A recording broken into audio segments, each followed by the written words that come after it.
मन प्यासी हजरत मोइन साहब, जिनका हम सब बहुत एहतराम करते हैं, बहुत इज्जत करते हैं, हमारे इस क्षेत्र के विधायक अमीन पटेल साहब, आफ्ताब भाई, एहसान भाई, मदनी साहब, अरशद भाई, यहाँ पे मौजूद तमाम मस्जिदों के इमाम, उलेमा, मौलाना, आप सब, निजाम भाई जो इतनी अच्छी बातें अपनी रख रहे हैं आपके सामने, शकील नूरी साहब,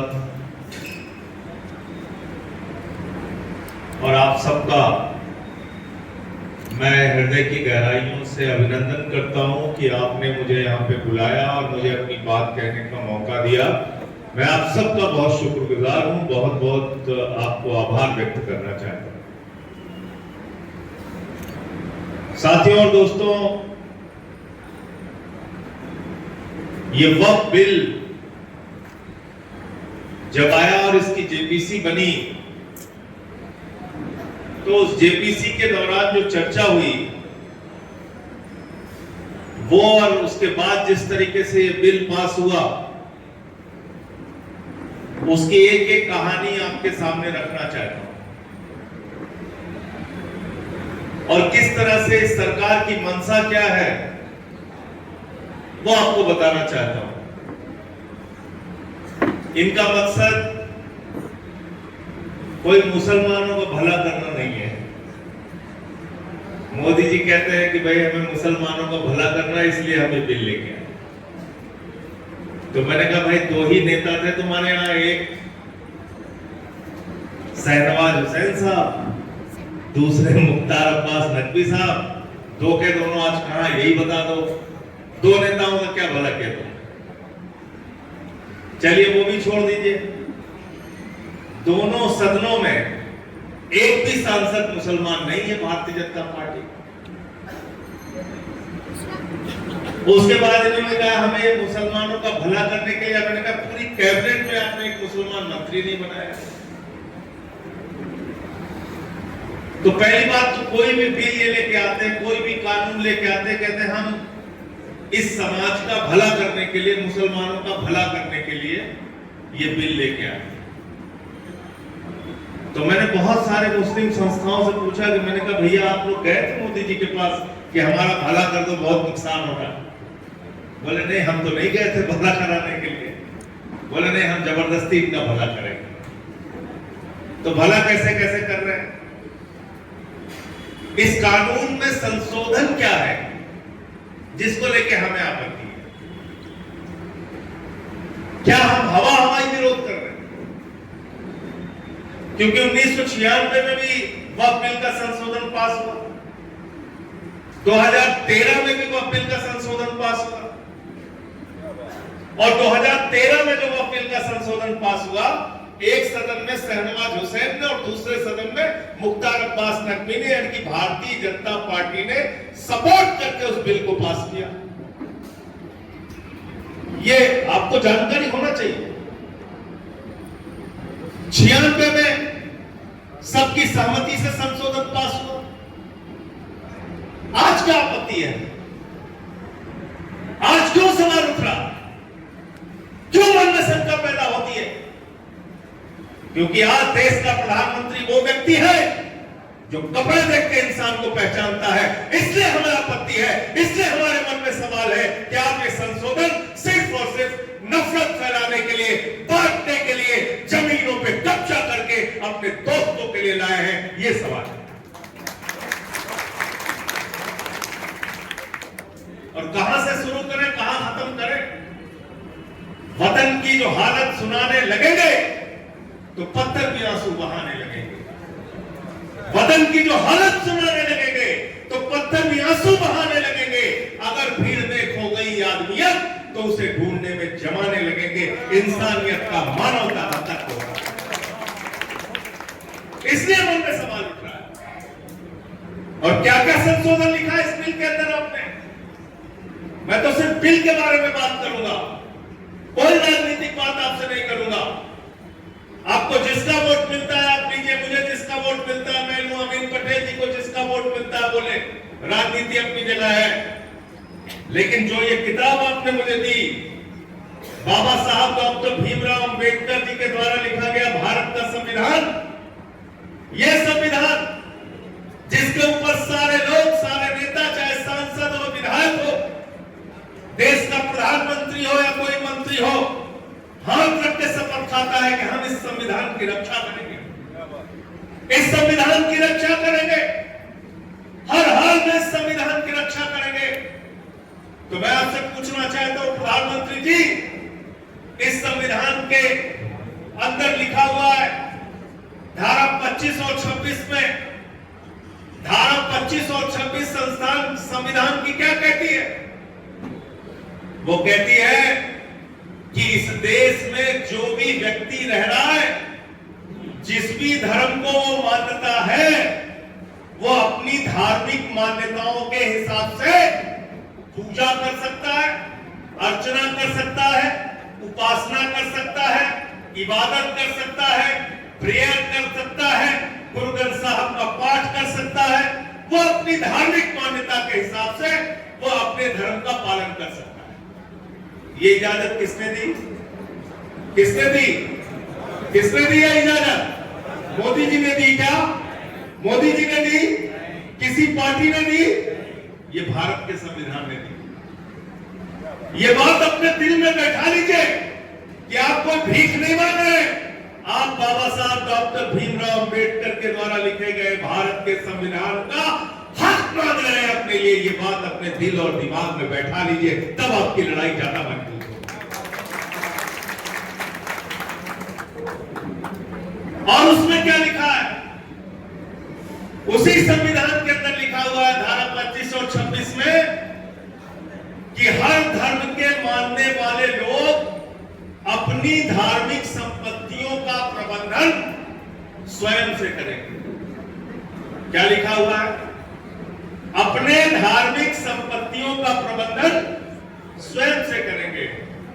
यानी कि मस्जिद है, दरगाह है, कब्रिस्तान है, तो उसका मैनेजमेंट ये इसी संविधान में लिखा हुआ है। इसके लिए जोरदार तालियां एक बार बताएं।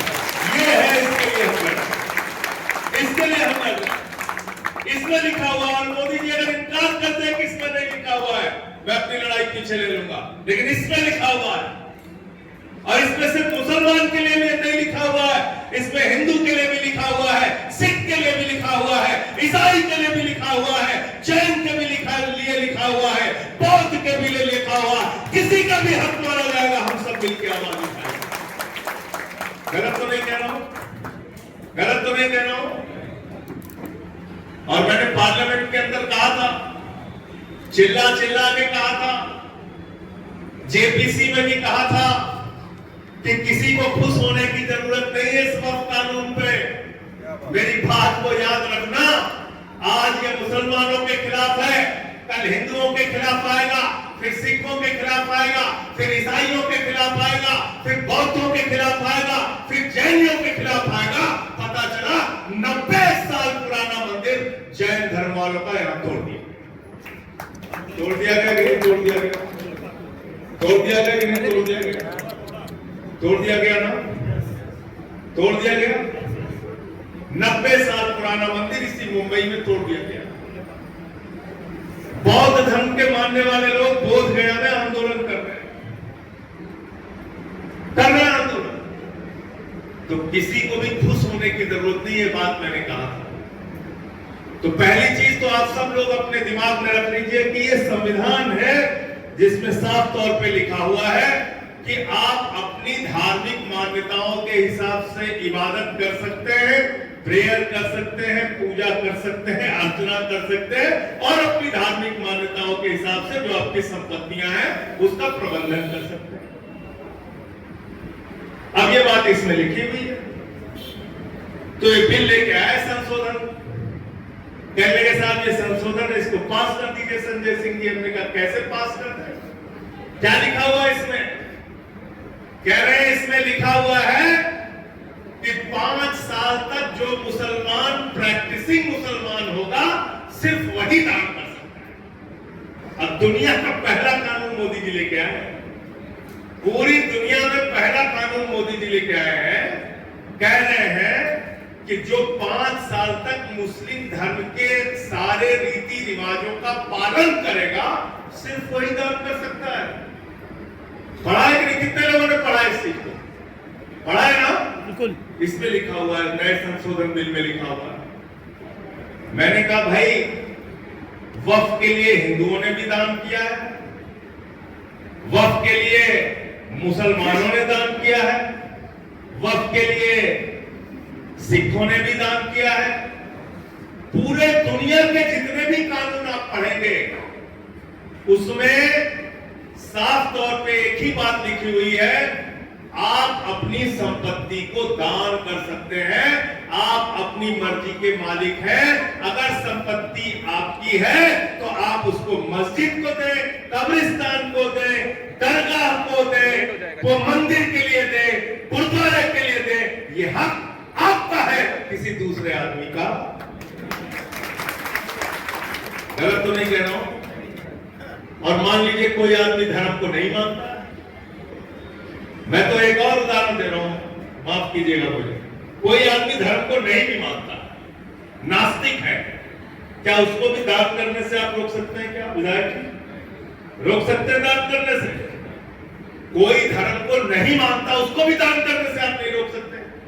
लेकिन आपने इस वक्फ संशोधन में लिख दिया कि साहब जो 5 साल तक मुस्लिम धर्म के रीति रिवाजों को मानेगा सिर्फ वही दान कर सकता है। मैंने कहा भैया ये पता कैसे करोगे? कैसे पता करोगे कि हमने 5 साल तक मुस्लिम धर्म के रीति रिवाजों का पालन किया कि नहीं किया? अमीन पटेल साहब ने 5 साल तक मुस्लिम धर्म के रीति रिवाजों का पालन किया कि नहीं किया, ये पता कैसे करेंगे मोदी जी? इनके घर में सीसीटीवी कैमरा लगाएंगे, ये देखेंगे कि कितने वक्त की नमाज पढ़ते हैं, ये रोजा रहते हैं कि नहीं रहते, मस्जिद जाते हैं कि नहीं जाते, कैसे आप तय करोगे? इसलिए ये तय करने का हक किसी को नहीं है कि कौन धर्म का पालन कर रहा है या नहीं कर रहा है। जो मुस्लिम के घर में पैदा हुआ उसकी पहचान मुसलमान के रूप में है, जो हिंदू के घर में पैदा हुआ उसकी पहचान हिंदू के रूप में है, जो सिख के घर में पैदा हुआ उसकी पहचान सिख के रूप में है। आप कौन होते तय करने वाले? एक हमने इसका विरोध किया, हमने कहा ये तो बिल्कुल बेकार की बात है आपने जो इसमें लिखा हुआ है। फिर क्या इसमें लिखा? इन्होंने लिखा कि वक्फ बोर्ड में गैर मुस्लिम सदस्य हो सकता है। हमने कहा आप बताइए देश के किसी भी धर्म के अंदर, चाहे वो मंदिर की कमेटी हो, गुरुद्वारा की कमेटी हो, ईसाई धर्म के लोगों की कमेटी हो, उनके चर्चों की कमेटी हो, क्या आप गैर ईसाई को, गैर हिंदू को, गैर सिख को उनकी कमेटी में रख सकते हैं? बोले नहीं साहब नहीं रख सकते। तो हमने कहा यहां क्यों रख सकते हैं? इसलिए कि आपको झगड़ा कराना है, आपको विवाद पैदा करना है। क्या बात है? तो उसका विरोध किया। हमने कहा ये भी आपका बिल्कुल गलत तरीके से आप ये कानून लेके आए।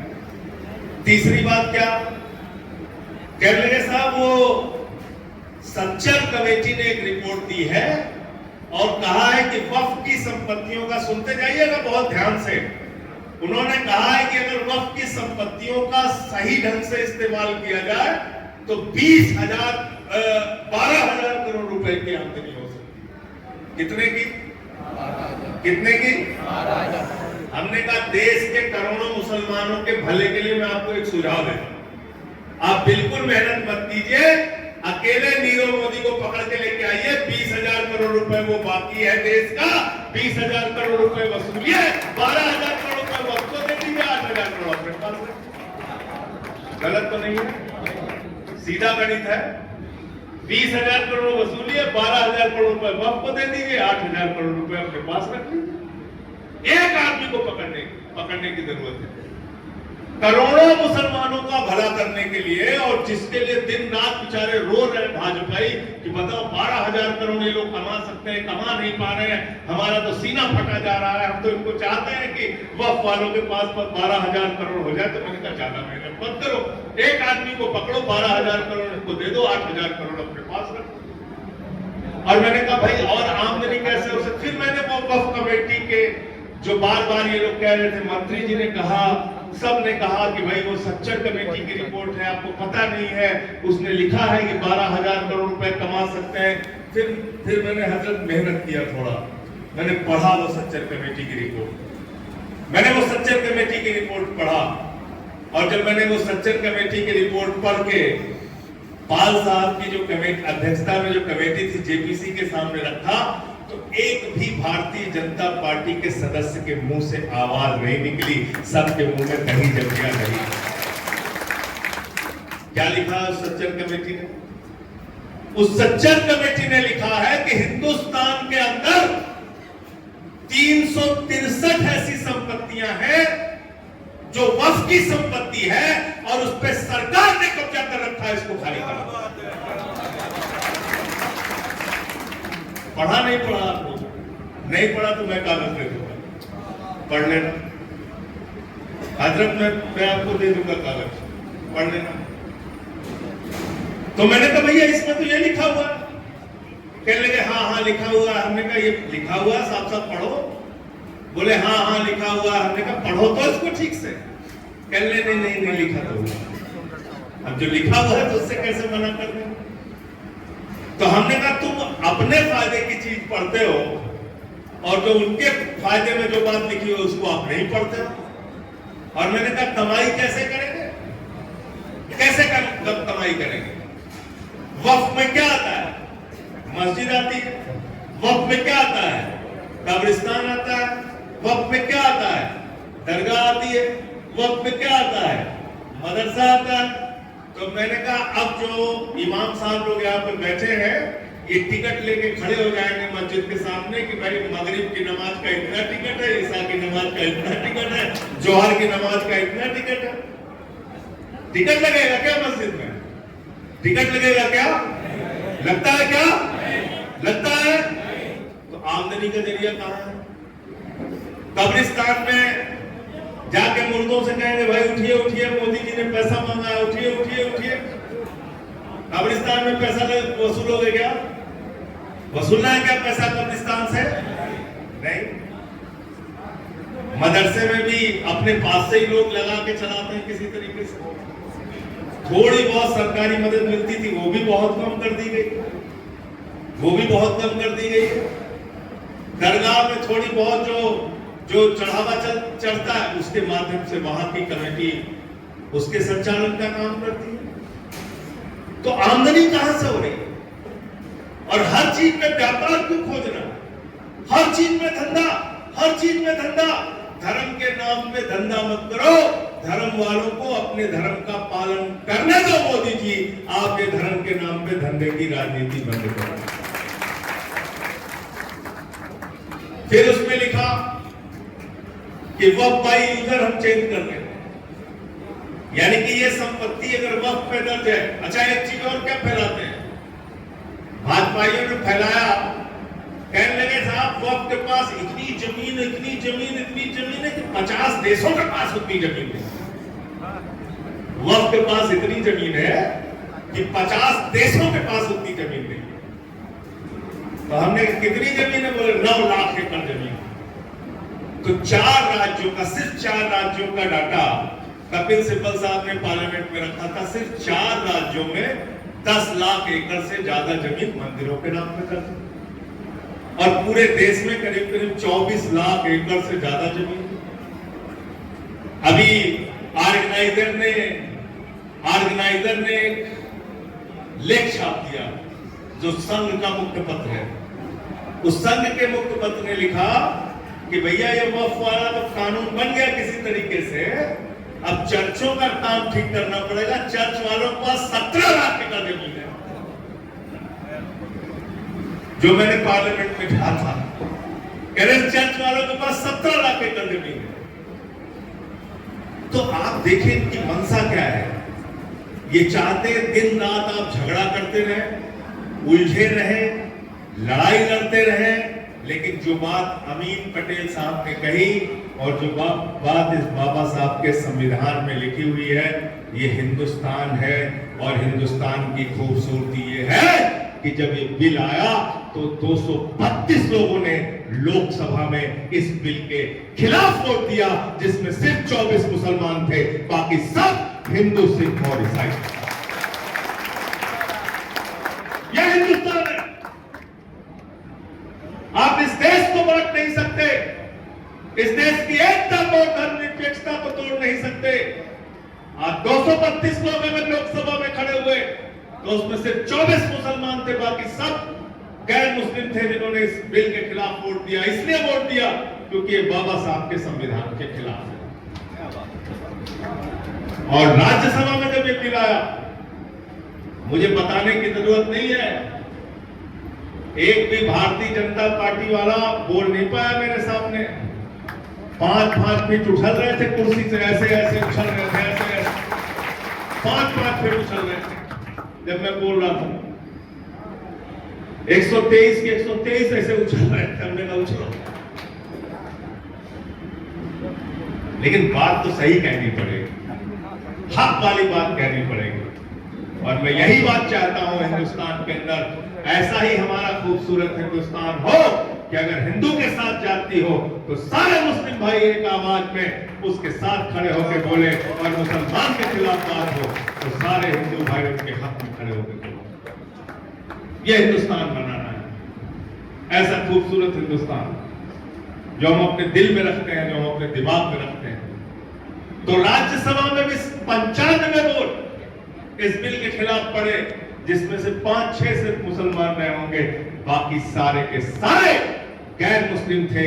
यह है हिंदुस्तान की खूबसूरती, यह है हिंदुस्तान की एकता। इसलिए हिंदुस्तान सेकुलर है, इसलिए हिंदुस्तान धर्मनिरपेक्ष है, और इसलिए इस देश के अंदर कोई भी गैर संवैधानिक कानून अगर गलती से नंबर के बल पे पास होगा तो उसके खिलाफ पूरा देश एक साथ एक आवाज में खड़े होगा। हमको हिंदू और मुसलमान के दायरे में बांटने की कोशिश नहीं करना। लड़ाई इस बात की, तो वक्फ बाय यूजर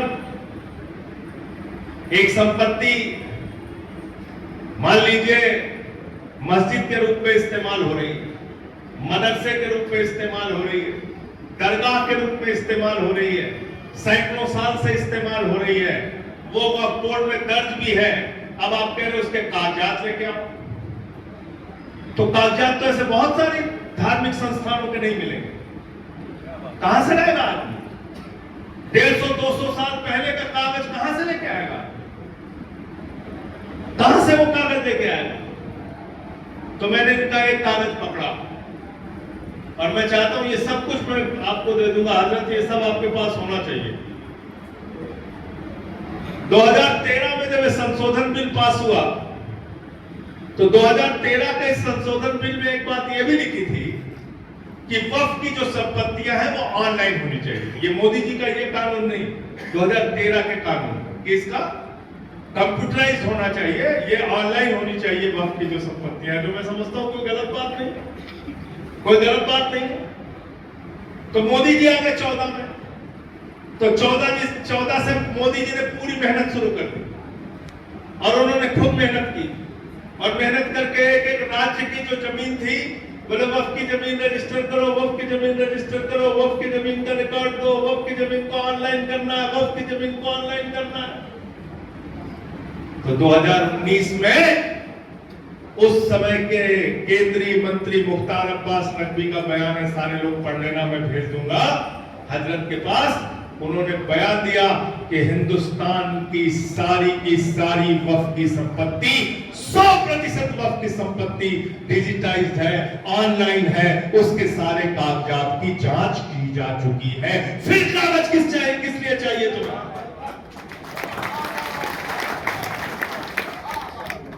फिर किस बात के लिए कागज चाहिए? जब आपके मंत्री ने खुद कहा कि 100% संपत्तियां डिजिटाइज्ड हैं, वो ऑनलाइन हो चुकी है वामसी पोर्टल पे, तो फिर आपको कागज किस बात के लिए चाहिए भाई? झगड़ा कराने के लिए कागज चाहिए। और उससे भी आगे आ जाओ, सुप्रीम कोर्ट में एक केस हो रहा था, उस सुप्रीम कोर्ट के केस में सरकार से पूछा गया वक्फ के पास जितनी संपत्ति पूरे हिंदुस्तान में है वो पंजीकृत है? उसके रिकॉर्ड चेक कर लिए, वो ऑनलाइन है। सुनते जाइएगा ध्यान से। सुप्रीम कोर्ट ने पूछा कि वो संपत्तियां पंजीकृत है, ऑनलाइन है, उसके रिकॉर्ड चेक कर लिए, वक्फ बोर्ड से जांच हो गई। तो किसी और ने नहीं, मोदी जी की सरकार ने 2020 में लिख के दिया कि 98.99.2% संपत्ति, पूरे देश के वक्फ की संपत्ति हमने डिजिटाइज कर दिया है, वामसी पोर्टल पे ऑनलाइन कर दिया है। तो जब तुम्हारी सरकार ने सुप्रीम कोर्ट में शपथ देके कह दिया कि सारी की सारी संपत्ति तुमने पंजीकृत कर लिया है, रजिस्टर्ड कर लिया है, वामसी पोर्टल पे ऑनलाइन कर लिया है, फिर कागज किस बात के लिए चाहिए? झगड़ा कराने के लिए चाहिए। गलत तो नहीं कह रहा हूं? आपकी सरकार मान चुकी है, ये सारे की सारी संपत्ति डिजिटाइज है, सबके रिकॉर्ड है। फिर क्या फैलाते हैं बीजेपी वाले? कहते हैं भैया ये वक्फ वाले जो हैं, ये किसी भी जमीन को अगर कह दें कि वक्फ है तो वक्फ हो जाती है। क्या कहते हैं? कहते हैं किसी भी जमीन को अगर कह दें कि वक्फ है तो वक्फ हो जाती है। रेलवे स्टेशन पहुंचे के लिए वक्फ है, वक्फ हो गया रेलवे स्टेशन। बस अड्डा पहुंचे गए वक्फ है, वक्फ हो गया। मुंबई एयरपोर्ट पहुंचे, बोले वक्फ है, वक्फ हो गया। मैंने कहा ऐसा हो रहा है? बोले नहीं नहीं ऐसा तो नहीं हो रहा। तो मैंने कहा फिर कैसा हो? बोले नहीं नहीं, जहां जहां जो कह दिए सब वक्फ हो गया। तो कमेटी आई वक्फ बोर्ड की, वक्फ बोर्ड के लिए अफसर आए, माइनॉरिटी विभाग के बड़े बड़े अफसर आए। हजरत तो गए कमेटी के साथ, सब आते थे वहां। तो आए वो, तो मैंने पूछा भाई ये वक्फ की जो संपत्ति है, कोई भी मुसलमान या कोई भी वक्फ बोर्ड वाला किसी भी संपत्ति को कहते कि ये वक्फ की संपत्ति है, वो उसकी हो जाती है? कह लगे नहीं साहब। तो हमने कहा फिर क्या होता है इसमें? तो बोले कि जैसे मान लीजिए अरशद भाई को अपनी कोई जमीन दान करनी है, तो पहले इनको एक फॉर्म में लिख के देना पड़ेगा कि मेरी ये 2 बिस्वा जमीन है, ये 2 बिस्वा जमीन की ये चौहद्दी है, और मैं ये 2 बिस्वा जमीन मस्जिद के लिए या दरगाह के लिए या कब्रिस्तान के लिए दान करना चाहता हूं। तो वक्फ बोर्ड का इंस्पेक्टर सर्वेयर उस जमीन को जाके चेक करेगा कि वो जमीन अरशद भाई की है कि नहीं है, उसकी चौहद्दी सही है कि नहीं है, और जांच करने के बाद आके रिपोर्ट लगाएगा। और रिपोर्ट लगाने के बाद वो इस बात का इंतजार करेगा कि भैया ये है इनकी संपत्ति, ये दान करना चाहते हैं अरशद भाई, एक निश्चित समय सीमा है, टाइम है, इसके अंदर अगर किसी को भी कोई आपत्ति है तो अपनी आपत्ति दर्ज कराओ, तब ये जमीन वक्फ में दर्ज होगी। इसमें कहीं कोई गलत है क्या? कुछ गलत लग रहा है क्या आपको? किसी को कुछ गलत लग रहा है क्या?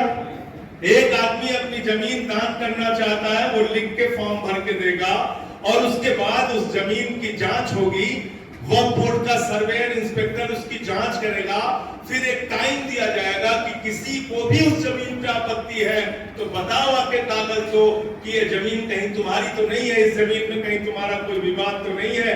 और जब वो टाइम बीत जाएगा तब वो संपत्ति वक्फ के नाम पे दर्ज होगी। ये है वक्फ बोर्ड में अपनी संपत्ति दान करने का तरीका। अब इसमें कहां से ये बात आ गई कि जो संपत्ति चाहो वो हो गई? तो झूठ फैलाना है दिन रात, बदनाम करना है, नफरत फैलानी है, देश को बांटना है, यही काम करना है। यही सरकार का मकसद है, यही बीजेपी का मकसद है। लेकिन मैं फिर दोहरा रहा हूं कि ये देश अगर बचा है और बचेगा तो सिर्फ और सिर्फ भारत के संविधान की बदौलत हम सबको मिलकर इसके लिए लड़ाई लड़ना है। और जहां धर्म की बात है तो हम लोग तो मिलजुल के रहते ही हैं आपस में। आप चले जाइए दरगाहों में, आप चले जाइए अकबरपुर, हजरत के जो खानदान है किछौचे शरीफ में चले जाइए, आपको वहां पे हिंदुओं की बड़ी संख्या मिलेगी। चले जाइए हजरत निजामुद्दीन औलिया की दरगाह में बहुत सारे हिंदू आपको मिलेंगे। चले जाइए अजमेर शरीफ में बहुत सारे हिंदू आपको मिलेंगे। चले जाइए हजरत वारिस अली साहब की दरगाह पे आपको बहुत सारे हिंदू मिलेंगे। वहां जाते हैं हिंदू, उनका अपनी भावनाएं हैं, अपनी बातों को कहने का, अपने तरीके से पूजा अर्चना करने का। दरगाहों पे जाते हैं, बाराबंकी की दरगाह में जाते हैं तो कहते हैं वारिस तुम ही हो, कन्हैया तुम ही हो, मेरी जीवन नैया के खेवैया तुम ही हो, और रखना मेरी लाज है बद मुरारी, करूं बंदना जग के वारिस तुम्हारी। ये हिंदुस्तान है, इसको समझो। यहां पे सब मिलजुल के रहना चाहते हैं, झगड़ा लड़ाई मत करो, इससे कोई फायदा होने वाला नहीं है। और इसलिए मैं आप सबसे फिर दोहराना चाहता हूं, आपने मेरा इतना स्वागत किया, अभिनंदन किया, मैं तो सिर्फ एक ही बात कहूंगा, जब भी ऊपर वाले के सामने हाथ उठाना, एक ही दुआ मांगना, कभी किसी के सामने झुकना ना पड़े, और बहादुरी के साथ इस देश के, इस मुल्क के लोगों की लड़ाई लड़ता रहूं, ये हक की लड़ाई लड़ता रहूं। ये इतनी पहली सी दुआ आपसे चाहिए।